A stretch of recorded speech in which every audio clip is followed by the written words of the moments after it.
Salut, c'est Goums, j'espère que vous allez bien. Focus équipe nationale du Cameroun qui affronte en marge des éliminatoires de la CAN 2022 le Rwanda et le Cap-Vert.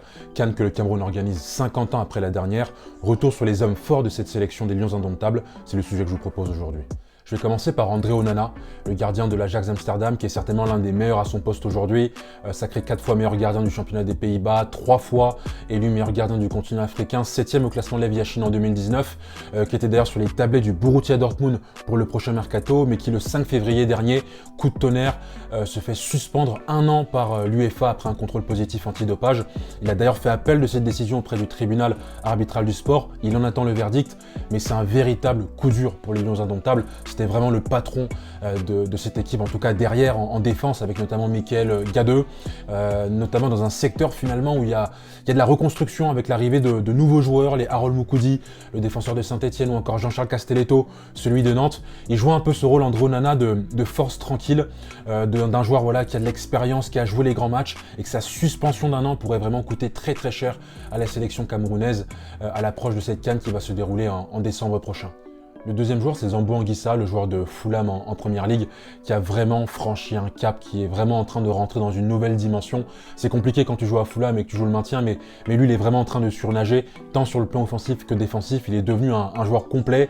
Quelques stats: 4e meilleur dribbleur de Première Ligue, l'un des meilleurs tacleurs du championnat anglais. Cette progression, on l'avait déjà vu en Espagne lorsqu'il avait été prêté la saison dernière du côté de Villarreal.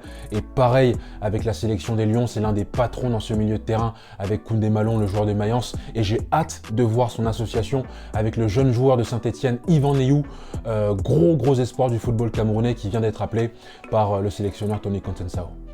Et enfin, le big boss, le meilleur joueur de cette sélection nationale camerounaise, Vincent Aboubakar, 6e meilleur buteur de l'histoire des Lions, qui est en train certainement de réaliser l'une de ses meilleures saisons en carrière du côté du Beşiktaş d'Istanbul. Il est le 2e meilleur buteur du championnat turc. Il avait d'ailleurs fait un retour très fort lors du dernier rassemblement et dans la double confrontation contre le Mozambique en inscrivant 3 buts en 2 matchs. Et c'est vrai que son absence avait coûté cher aux Lions lors de la dernière CAN 2019. On avait vu des vrais problèmes offensifs avec certes des joueurs de talent, les Bassogog, les Karl Toko Ekambi sur les côtés, Choupo-Moting dans ce rôle de 9,5 numéro 10 ou encore Stéphane Bauken en pointe, mais aucun de ces joueurs n'avait ce rôle de tueur, de leader offensif. Vincent Aboubakar en est un. Il l'a montré notamment dans la finale en 2017 contre l'Égypte en inscrivant ce joli but.